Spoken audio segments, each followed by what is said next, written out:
Hello everyone and welcome back to our blind let's play, Phoenix Wright, Ace Attorney. Game number 2 of the Ace Attorney Trilogy, Justice for All. That's right, today we are starting the second game after completing the first game, which was absolutely amazing and incredible, and I enjoyed it immensely. So, without further ado, let's jump into game number 2. Episode 1, The Lost Turnabout. I wonder if Emma's gonna come back. I really would like to see Emma.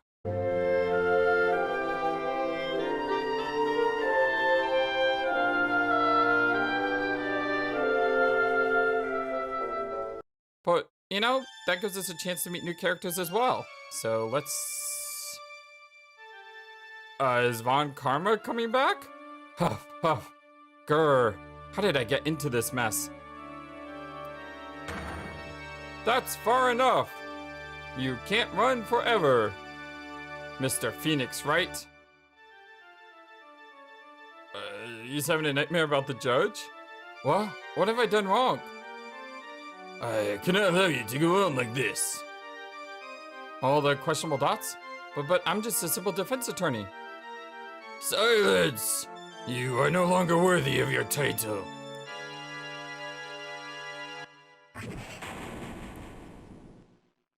Well, that's an interesting way to begin a game. September 8th, 9:08 a.m. District Court, Defendant Lobby number 1. Oh, number 1 this time. I thought we were always in number 9 in the last game. I may be wrong, it just sticks out at me. Oh, it's his ringtone. I am so excited to see what game number 2 brings to us. With all the possible new advances and the new mysteries and new cases to solve. Oh, it's gonna be so good. What a nightmare. And I bet it was this ringtone that caused it. I really should be dozing off right before a trial starts anyway. Maybe you should change your ringtone so it's not so Castlevania-like. Beep. Huh, looks like they hung up. Ah, good. I finally found it. What is going on here? Talk about a close call. I hate to do this to you, but... So we got this new guy here. It's nothing personal, Mr. Attorney. A few minutes later, District Court, Defendant Lobby number 1. Did you just knock me out? With a fire hydrant? We're gonna have such a headache if that's true. All the dots. Ouch, my head. It's throbbing. Yep. And why does it feel so foggy in there? It's called a concussion. Oh, hello? Good morning. Ack. Good morning? What's wrong? You don't look well. People are at the best first thing in the morning. Where's that fighting spirit? All the dots? Sorry, but can you please turn the cheeriness down? My head sort of hurts. Roger that. All the dots. All the dots. All the confused dots. Am I in trouble or something? Cause I usually am. Huh? Trouble? Oh wait, never mind. You're a policewoman, right? I thought maybe I had done something wrong? She doesn't look like a policewoman. She's wearing that, maybe she is a policewoman because she's wearing that badge on the top of her head, and I've seen that symbol many times before. But what's with all the feathers? What are you talking about? I'm the one in trouble. All the dots? What? I'm placing my life in your hands today, Mr. Phoenix Wright. Her name is Byrde. Okay, that makes sense. This game always seems to have a way of naming someone's character on a reference or something. It's just so good. I love the names of this game. They really did a great job with it. Life in my hands? Sure about that? You promised me. You said you would not prove that. You said you proved that I was not guilty. No, not guilty? Just when I thought all hope was lost. When all the other lovers had locked me off. Leave it to me, you said. You, the one and only Phoenix Wright, came to save the day. And just like that, I was moved to tears, sir. I'll never forget what you're doing for me, ever. What is this girl babbling about? We must have hit our head a lot harder than we thought. Actually, I really love to watch court proceedings, and I always root for you to win. When I'm off duty, I like to come here and... all the questionable dots? What's wrong? You've been acting really strange, and you keep staring at me. You're making me kinda nervous, sir. Oh, sorry? Huh, I'm afraid to ask, but here goes. Is he gonna say, who are you? So, this might sound bad, but, who are you? Yes! Oh, it's already started, my friends! I always like to say it's wonderful when the protagonist and I are on the same page, and already we are on the same page. Although, then again, is that saying a lot about me, considering he's concussed and doesn't know who he is? Oh, we'll let time decide. What? Mr. Wright, how can you say that? How can you do this to fragile heart of a girl about to go on trial? You're absolutely horrible! No, I mean, I didn't mean it like that. Is this how a defense attorney treats his client, sir? I can't believe this. No, it's just, well, I think you had the wrong person. I'm, yes, yes. All the dots? Who am I? Why am I drawing a blank? Oh no. Oh no. Don't tell me Phoenix has amnesia. Oh, this is not an RPG, Phoenix. You shouldn't have amnesia.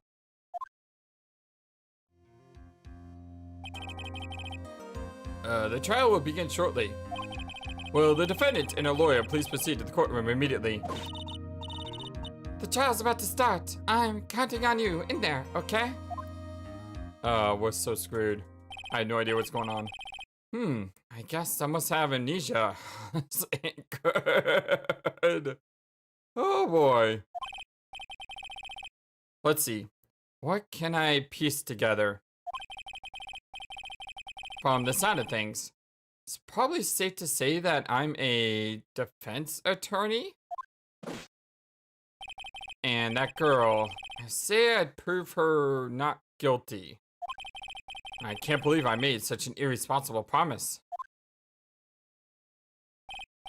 Arg! Someone, please! Where's Mia when we need her? Tell me this is just a bad dream. Why do I get the feeling this is one dream I won't be waking up from? Gulp. Yes, I just said gulp. Deal with it. September 8th, 10 o'clock a.m. District Court, courtroom number 2. I mean, if I could say all the dots, I could say a gulp, right? Oh, this guy's back. No Edgeworth. And new music. Ah, but the judge is still here. It's good to see the judge. Yes, it's good to be back, Mr. FlightlessBird. But now let's get to the trial, shall we? Because the court is now in session for the trial of Maggey Byrde. The prosecution is ready, Your Honor. All the dots. What is it, Mr. Wright? Are you talking to me? Do you see any other defense attorneys here? I guess not. Now then, are you ready? No, I'm not ready. What if I said no? Would that be alright? Of course it wouldn't. Well, then why bother asking to begin with? Actually, you see, Your Honor, my memory is kind of, The court will not hear the defense's excuses. Because the defendant is a member of the police, this case is under great scrutiny. Therefore, we must make this trial fair but swift. I believe I have told you this before. I hope you're not telling me you've forgotten.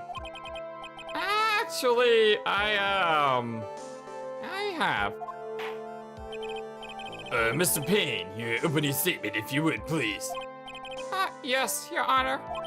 As I'm sure you're well aware, the defendant is accused of killing her lover. What's worse, her lover was a fellow police officer. A policeman? You did what to a policeman? It wasn't me. And besides, Dustin and I, we weren't lovers like that. In any case, the prosecution will prove that the guilty party is none other than the defendant. I see. Very well. Mr. Payne, please call me a first witness. It's been a while, Mr. Wright. Let's see what you've learned since last time. I won't show you any mercy this time, rookie. Oh boy. Okay, and who are you again? Ollie, prosecution calls Detective Dick Gumshoe to the stand. Hey! It's my pal, the triple detective. Here we go. Don't let me down, Mr. Wright. Nowhere to hide. I'm so dead. Oh boy. Hey, Dick, it's good to see you. Witness, please state your name and occupation. Well, my name is Dick Gumshoe, sir. I'm the detective in charge of homicides down at the precinct, sir. Hey, I think you got a promotion last time. Or since last time. You don't look very well, detective. Well, sir, the defendant, she works under me, so, you know. You work under that detective? Yes, sir. And while I was a trainee, he was always watching out for me, sir. Yeah, because he's such a good guy, and I'm saying that not sarcastically at all. I mean it. Dick Gumshoe is an amazing, amazing guy. Such a great character. I really love Detective Dick Gumshoe. He's such a wonderful guy, sir. I'll never forget what he's done for me. Yep, I agree with that. Okay, calm down. I believe you.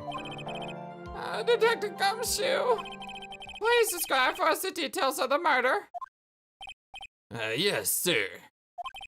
Well, it happened at the park near headquarters. You know, Expose Park.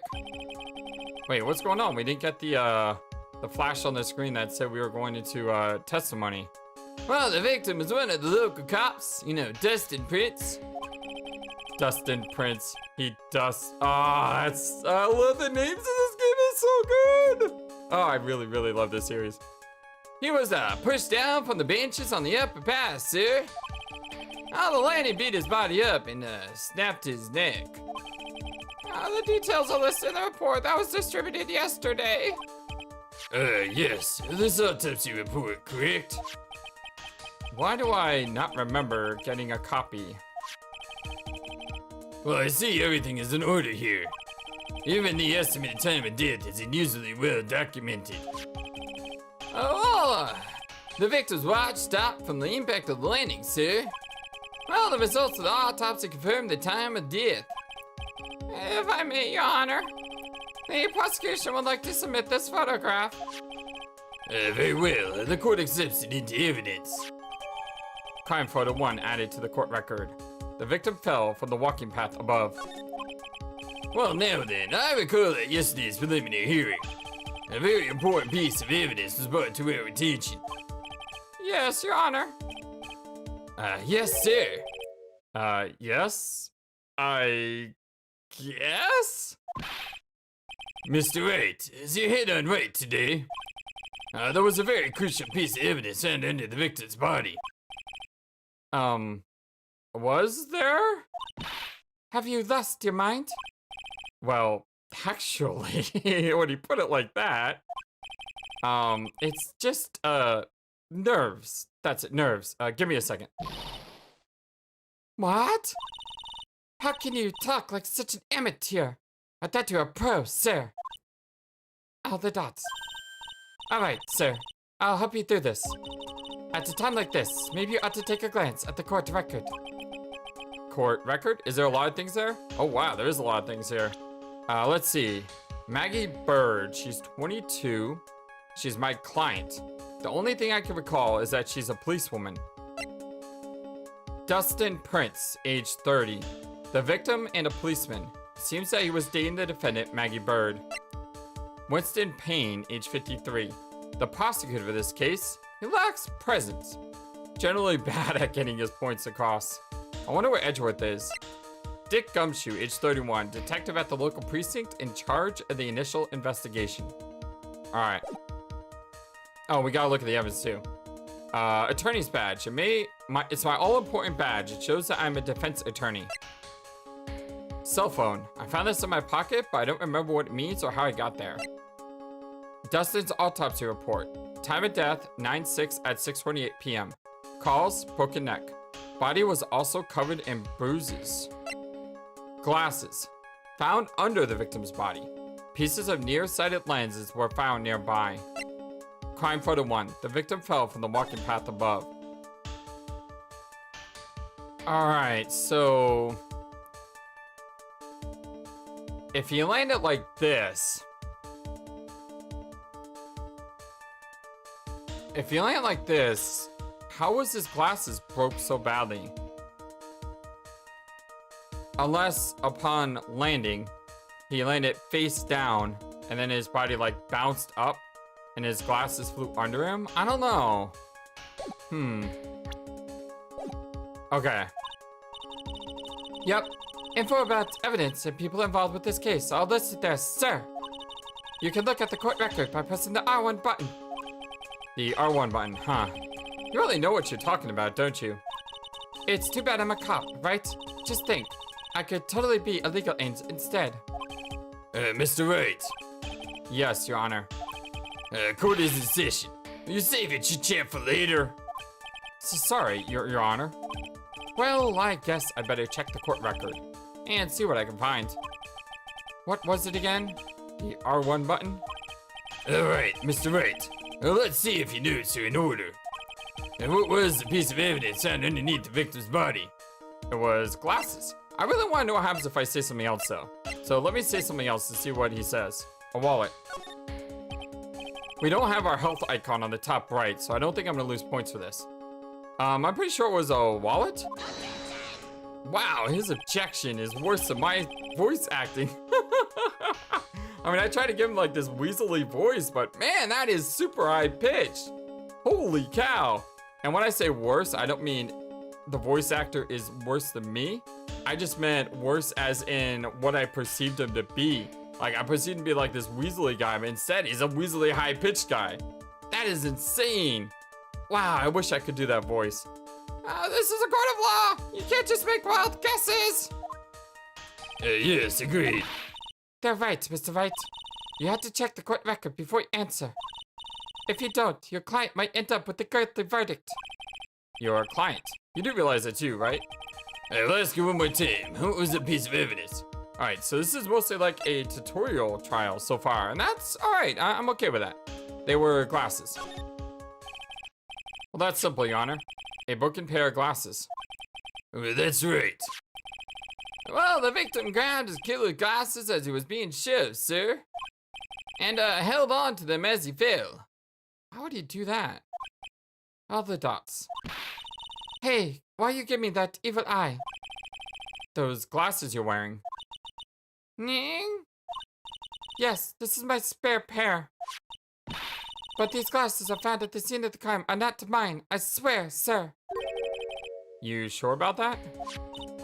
Look, it was a coincidence that on the same day I accidentally stepped on mine. A coincidence, she says. Irk. Your Honor, I have further evidence to present. Oh, you have more? And this evidence is very decisive. Very well. Let's hear it from a witness about this evidence. Decisive evidence. Okay, here we go with the testimony. Different music.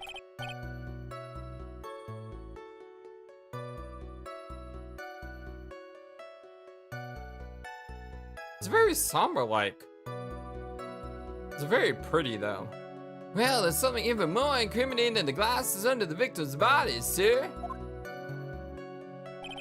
During his date, the victim was pushed from the bench area, but he managed to write the culprit's name on the ground where he landed.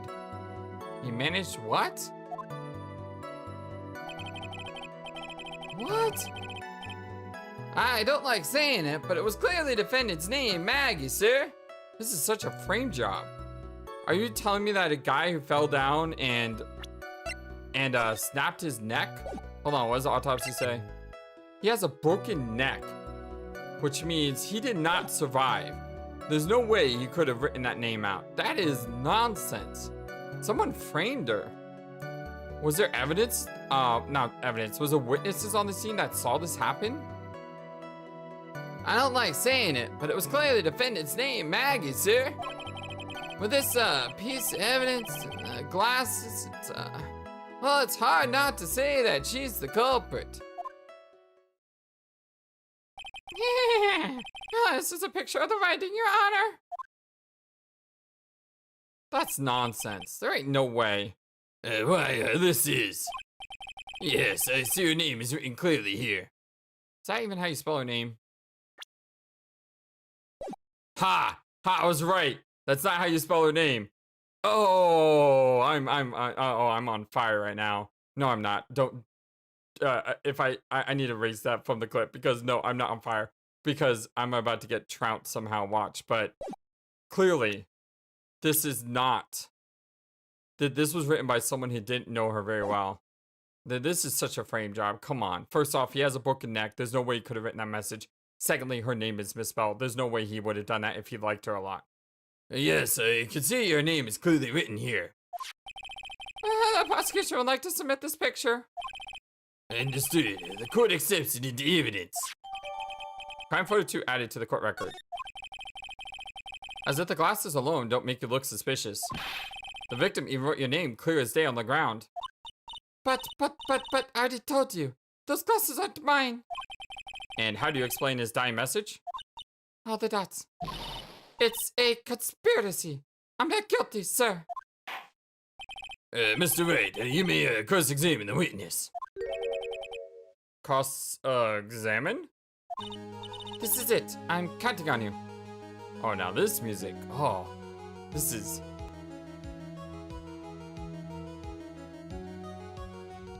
Now this music is awesome. Oh, this is great. This is it. I'm counting on you. Sure, but what am I supposed to do? What? This isn't like you at all.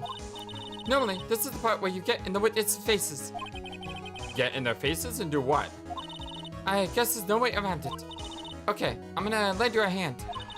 The prosecutor's witnesses all hide things from the court, which means they lie from time to time. Lie? But isn't that detective your superior? Well, even if they don't mean to lie, sometimes people just remember things wrong. Like that detective. He does sort of look like a scatterbrain. Yeah, but we love him. It doesn't matter. Either way, it's bad for us, sir. That's why when you question witnesses, you have to find and expose the lies. Mr. Wright, your cross-examination, please. Yes, Your Honor. Talk about trial by fire. Here goes nothing. Trial by Fire, an amazing Quest for Glory game, the second game in the series. We played that on the channel. It was fantastic. The third game we played on the channel, well, technically the second, we kind of played that and Loom at the same time, but when I say Trial by Fire, I'm always saying Quest for Glory. Anyway, as long as I can expose the lies, we should be all right.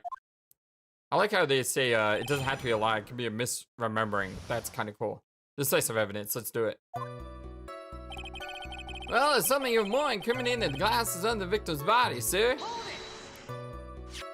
About those glasses. Do you have any proof that those belong to my client? Well, the lenses are far nearsightedness, and almost the same strength as hers. Even the frames look kind of like the one she's wearing in her ID, pal. What should I do now? Continue pressing. Slam that desk, that's right. Hold it. Almost and kinda are not good enough in a case like this. Do you have more definitive proof? Is there something that clearly links the defendant with those glasses? Well, the dirt and sand rubbed out any traces of fingerprints or anything else. So what you are saying, detective, is that you have nothing that proves those glasses are my client's. Well, something like that. What? See, so there is no proof. Wow, that was just amazing. I could totally feel it down in my gut. Oh, we got our health bar now. Well, during this date, the victim was pushed from the bench area. I'm just gonna keep doing what I do though, and that's continue pressing even if we lose hit points. Now, you sure he was pushed and that's how he fell? Well, yeah, pal. If you look at the wounds on the victim's body, there's no way it was anything else. Please continue with your testimony, detective. Well, anyway, the victim fell pretty far. But he managed to write the culprit's name on the ground where he landed. The culprit's name? Oh yeah, I was surprised too. I didn't want to believe it, but... Was the name that of my client? Well, I don't like saying it, but it was clearly the defendant's name, Maggey, sir. Are you absolutely certain? Sorry, pal. That's what I said. This is a picture of it. No matter which way you look, it still says Maggey. It's got a point. Hey, hold on. Huh? Don't harm me. I know the picture says Maggey, but... Now that she mentions it, something else does feel kind of off about this picture. That's how you know you found a contradiction. Now hurry up and present some evidence. So that's what spotting a contradiction feels like. I better check the court record again. With this piece of evidence and the glasses, it's hard not to say that she's the culprit. And you are certain that it was the victim who wrote the name on the ground? Well, there were scratches on his fingerprints from the rough sand, and there were grains of sand stuck under his pointer fingernail. It certainly seems that the name was written by the victim himself. Hold on, let me, I had another thought. If you look at this, how in the world did he write the M? Like, seriously. Like, take your hand like this, and try to stretch it that far across your head, and write the letter M perfectly, and there ain't no way. Like I said, it's clearly a frame job. It certainly seems that the name was written by the victim himself. That didn't go well. If the writer really was the victim himself, then we're in a lot of trouble. Don't give up. Keep that fighting spirit going.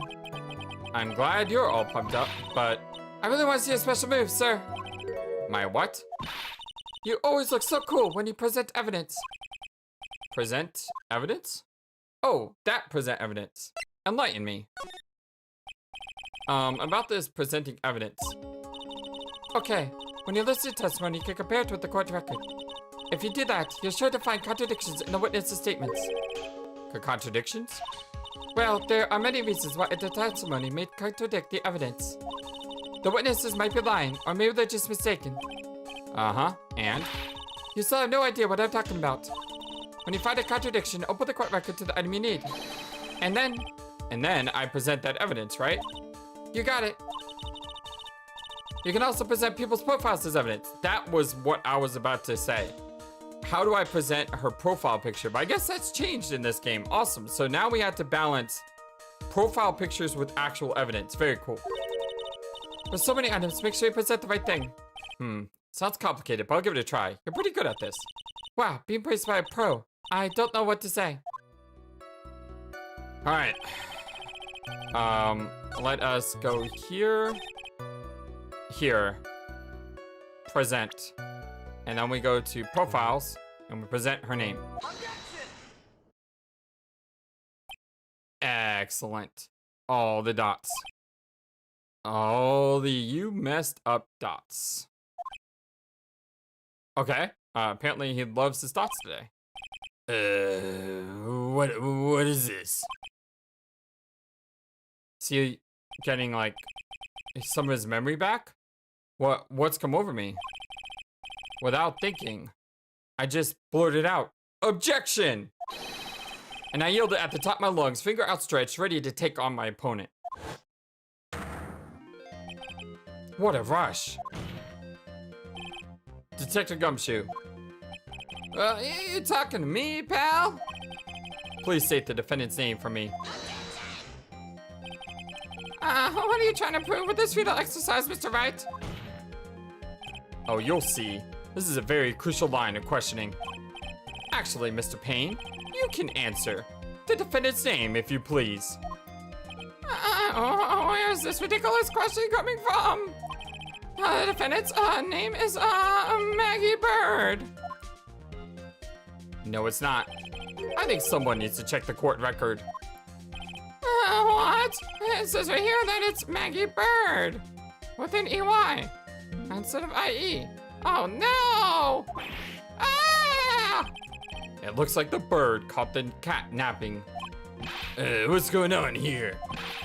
Well, I have no idea either, sir. Well, as you can see, the victim did indeed leave a name, Maggey. However, the defense name is actually spelled M-A-G-G-E-Y. This is a blatant contradiction of facts. Oh. Well, how about that? I hadn't even noticed. But maybe the victim didn't know how to spell a name correctly. May I remind you that was you who said the defendant is accused of killing her lover.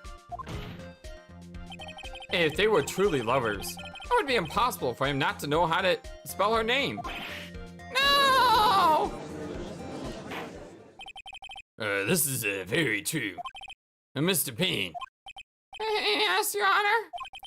Are you absolutely certain that the defendant and the victim, Dustin Prince, were in fact lovers? Yes, I am quite certain, Your Honor. They were a well-known couple in the police force. Well, Detective Gumshoe, please testify for the court the relationship between the victim and the defendant. Oh, yes, sir. Dustin and Maggey. Officer Prince and Officer Byrde have been going out for about a half a year. Sounded like they were even talking about marriage. Well, the day of the incident just happened to be the victim's birthday, sir. Officer Byrde, I got an Officer Prince a present. It was something she had bought over 2 months ago. I should know, cause she came to me to ask what she should get for him. Oh, those two sound like they were very close. Nevertheless, tragedy struck. Yes, I see. You may cross-examine the witness, Mr. Wright. Dustin and Maggey, cross-examination. Well, Officer Prince and Officer Byrde have been going up for about a half a year. How do you know about this? Well, every year in March, we have a training camp for us cops. Officer Byrde was a rookie at the time, and she and Officer Prince seemed to hit it off. They got close, I take it. Well, actually, I was supposed to go too, but I couldn't pay the deposit for the trip, so I didn't. If only I had gone on that trip. What is it? Oh, nothing, sir. Really, anyway. It sounded like they were even talking about marriage. Marriage? But wasn't the victim 8 years older than her? What? You saying a guy's gotta marry someone the same age as himself, pal? No, that's not what I mean at all. I would have no experience with that personally because I'm still looking. One day, perhaps. The right woman will come around. I just know it. Detective Gumshoe and Dustin were only a year apart, you know? Oh, yeah, he was 30, Detective Gumshoe's 31. Ugh, I think this fella has a ways to go before marriage. Mind your own business, pal. Aww. Be nice to Detective Gumshoe. Oh.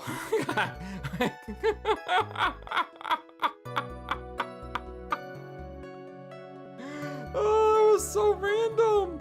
Oh. Just a random trophy for minding your own business. Oh, that was great. Anyway, back to this. Well, the day of the incident just happened to be the victim's birthday, sir. The day of the incident. You mean September 6th? Yeah. Well, the victim, Officer Prince, just got off duty at 5:30 p.m. that day. And since Maggie's night shift hadn't started yet, they went to the park for a bit. I remember when I was young and in love. It was a jelly time. That's great, Your Honor.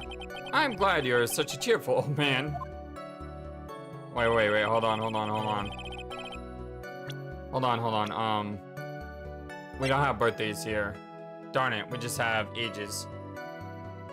Ugh, okay, so that's not something that we could probably contradict. Maggey, I mean Officer Byrde, and getting Officer Prince a present. You seem to know a lot about the defendant. Well, that's just because I'm her boss, and I gotta watch out for my subordinates. But even what she was going to give her as a present? Isn't that going a bit too far? Well, hey, pal, watch what you say. I know everything that happens under me. Someone so much as scratches their... I really don't want to know that much. Mr. Wright, please refrain from badgering the witness.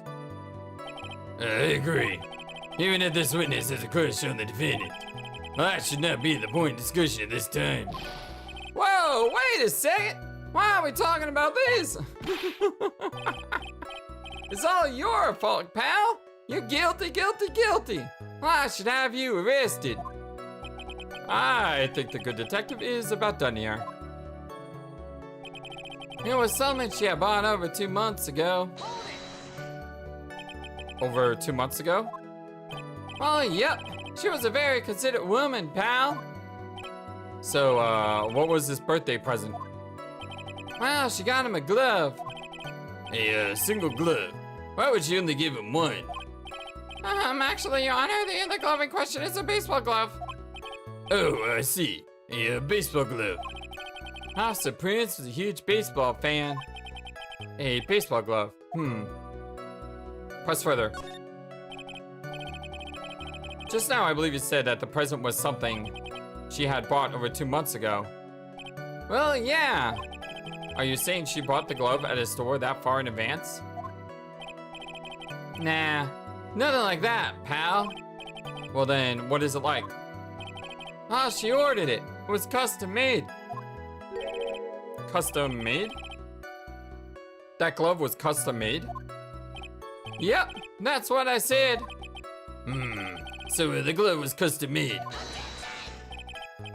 Your Honor, I really don't see how this glove is related to the case. Well, yes, it would seem that there's really little relevance. What do you think, Mr. Wright? Do you think this glove is really relevant to this case? I don't know. We're just going with our gut here, so let's continue going with the gut. Of course it's relevant. Maybe, possibly. Who knows? I don't know where this will lead me, but... Of course it's relevant. That glove is the key to this whole case. Maybe you shouldn't say it like that, Phoenix. Yes, bluffing to the max. Don't be quiet. Stop trying to let them know what I'm doing. Now, this is the Mr. Wright that I know. I'm so happy you're back, sir. I was wondering how long it'd take. This is great. Pressing people. Feels like I've done this before. As if I use this to squeeze information from even the most tight-lipped people. Very well. If you are that convinced, let's hear some more about the matter.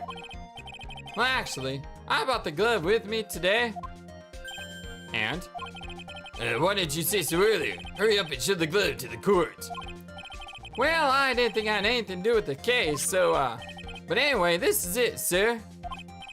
It's, rather yellow, isn't it? Yeah, it is. Like, I've had baseball gloves before. I never had one that yellow. It almost looked like a bunch of bananas. Really weird. Baseball glove added to the court record. Well, if it was custom made, that would mean why it's yellow, right? Because you're not gonna find a glove like that in a store. A birthday present from Maggey to the victim was custom made. Officer Prince really liked the color yellow. Okay, that makes sense now. And that's why you had to special order it? Yep, that's right. That and the only other reason. One other reason? Wait, what other reason? I think this court has had enough. It is clear that the victim and the defendant were involved with each other. Yes, that's correct, Your Honor. Wait, what if the other reason is this glove is made for someone who's left-handed?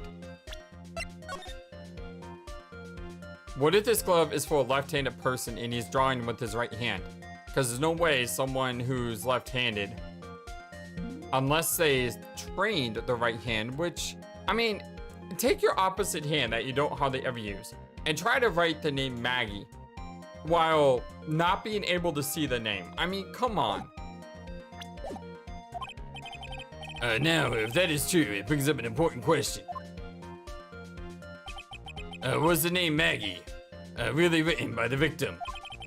I see your point, Your Honor. Detective Gumshoe, please tell the court a little more about the name on the ground. Well, yes, sir. I love this case so far. It seems like logically it's coming together if what I'm thinking is true. Writing on the ground. We first looked into the handwriting. Unfortunately, we couldn't confirm that was the victim's handwriting. Next, we checked the victim's pointer finger, and we found that there was sand trapped under the victim's fingernail. There were also scratches on the skin that were caused by writing on the ground. From this, we could confirm that the victim wrote the name with his right hand. Right there. I bet you anything, that's a contradiction. He's left-handed, I bet you. Yes, a perfectly logical conclusion. Well, now then, Mr. Wright, let me cross-examine the witness. Thank you, Your Honor. Someone used his right hand and carved it in after he was dead. Writing on the ground. Well, we first looked into the handwriting. But can you really determine handwriting based on simple writing in sand? This is why amateurs are amateurs. We're not a bunch of simpletons, pal.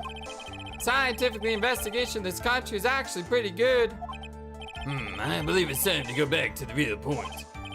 Agreed, Your Honor. So, what was the result of your investigation? Well, unfortunately, we couldn't confirm that was the victim's handwriting. So, in the end, you couldn't confirm it?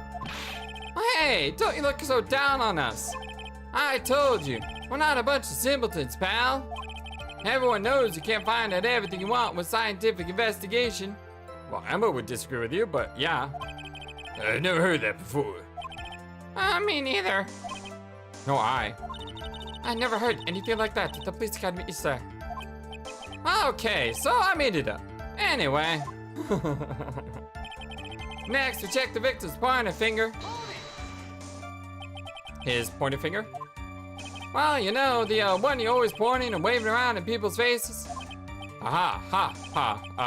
Don't tell me it bothers you. Every time you do it, I have a mini heart attack. It's like you're trying to kill me, pal. In any case, you examined the victim's index finger, correct? Oh yeah, figured that there should be something on his finger if he had been writing in the sand. And the results? We found that there was sand trapped under the victim's fingernail. And what does that prove?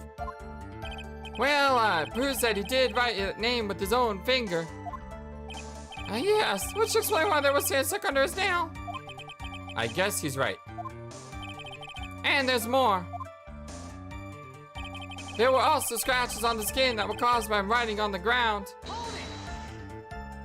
Scratches on his skin? Yep. You can't see them with the naked eye, but they're there. That is incredible. It sure is. That's the power of scientific investigation, pal.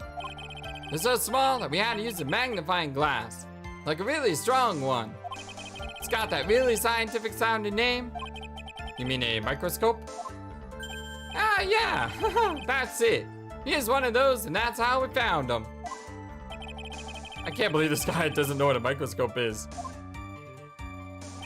From this, we can confirm that the victim wrote his name with his right hand. Are you absolutely sure? I believe in the power of science. I wonder if my evidence is solid enough to counter with. Listening to this, you would think there was only one conclusion. That the name was definitely written by the victim. But don't you think that would be really strange, sir? It doesn't really wrote that message with his right hand? Do you think I would have gone through the much trouble to get him his present? The present. What about it? Okay, so let me look at that again. Because I'm pretty sure this will tell me. So, put my hand upside down to see if it would fit in the glove. My right hand does fit in the glove. My left hand doesn't. Picture looks weird. Well, let's go with it.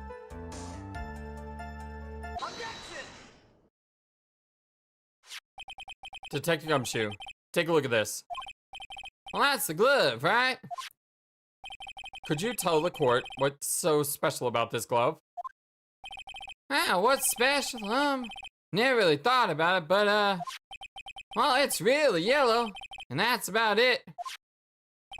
Yes, it's really yellow, but that is only one of its qualities. Huh? There's another reason why it's special. And, what would that be? It's very simple. This glove is made for a left-handed person. Ah! Well, left-handed? Why, you're absolutely right. This glove is made to be worn on the right hand. Oh! I'm so dumb. That does fit your right hand, and you throw with your left. The glove goes on the opposite hand of your throwing hand. Oh, I guess that's why I was so bad in baseball. That is why it had to be custom made. I've never seen a bright yellow left-handed gloves on sale, have you? Well, no, not really. So, detective, which hand did the victim use to write his name with again? Well, that's easy. Look, it's obvious on this picture that was his... Oh, wait a sec. Don't forget that the victim was left-handed. Ah! That is, I object because this is very damaging to my case. Overruled. Mr. Wright, I would like to know what your line of reasoning proves. It's simple. There's only one conclusion that can be drawn. Literally, drawn. A left-handed person could not have written a message with his right hand. Therefore, the person who wrote the name Maggey could not have been the victim. Order, order, I say, I will have order. And when you think about it that way, then yes. It is not possible that this name was written by the victim himself. Well, then that means Maggey is... No, it's not possible. Mr. Payne. Yes, Your Honor. The evidence prosecution presented has failed to prove the defendant's guilt. In fact, I believe you have proven her to be innocent. No! All right, you did it, Mr. Wright. Whew, I feel like I can breathe again. It seems that we have reached a conclusion. You did a fine job once again, Mr. Wright. Me, Your Honor? Well, thank you, sir. See, you got complimented by the judge again. You're really good. And that's why you can't give up being a lawyer, sir. Are you joking? I'm more than ready to retire. I will now announce my verdict. This court finds the defendant, Maggey Byrde. No, not yet. Oh, no. What now? Please give me a few more minutes, Your Honor. What is the meaning of this, Mr. Payne? The prosecution is not finished yet. What do you mean? We would like to call our next witness to the stand. Oh boy. Just when you think the case is gonna end, it keeps going. What? And what does this witness witness? The moment the victim was pushed to his death. Why didn't you start with this witness? What's more, he saw the very face of the culprit. What the heck? So that means this guy must have been the murderer. Order, order in the court, I say. I believe a recess is in order. Afterward, we'll hear from the new witness. I had a feeling that was a bit too easy. I need more information. I have to see what I can find out during this recess. Can't let my guard down. It's only going to get tougher from here. Court is adjourned for recess. Woo! Oh, I'm so glad this is back. Oh, I'm excited. I'm really excited. I hope you guys are excited too. Save your pockets up at this point. Absolutely. Ooh. Oh man, we gotta override our previous saves. Aww. That's kind of a bummer. But oh well. But anyway, so this is Phoenix Wright Ace Attorney Justice for All. And my name is the FlightlessBird, and this is your story-based gaming channel. Before we leave, I want to give a huge shout out to Techno Trouble, our first Patreon on the channel. Thank you ever so much from the bottom of my heart. I am so honored, floored, and to be quite frank, speechless that someone would support this channel in that way. Thank you so very much. Really, really, really. Thank you, thank you, thank you. If you'd like to become a Patreon and support this channel, links are in the description below. But reality, you know, money is tight nowadays. I fully understand. I would really appreciate it instead if you could do something like just hit that thumbs up button, subscribe if you're not subscribed, and tell other people about this amazing community, because this is the #1 YouTube community in all of YouTube. I firmly believe that. You guys are amazing. I love you all so very much. And until next time, so long, and take care. Thank you for watching this video. Feel free to comment on what you saw and what you would like to see next. I always love to hear your thoughts. Please be sure to like and subscribe for more. Also, please do not forget, you matter, you are brilliant, and you are loved. And you should always remember to be true to yourself. Don't let the world tell you any different. Much love to you from your friendly feathered flightless bird. Till next time.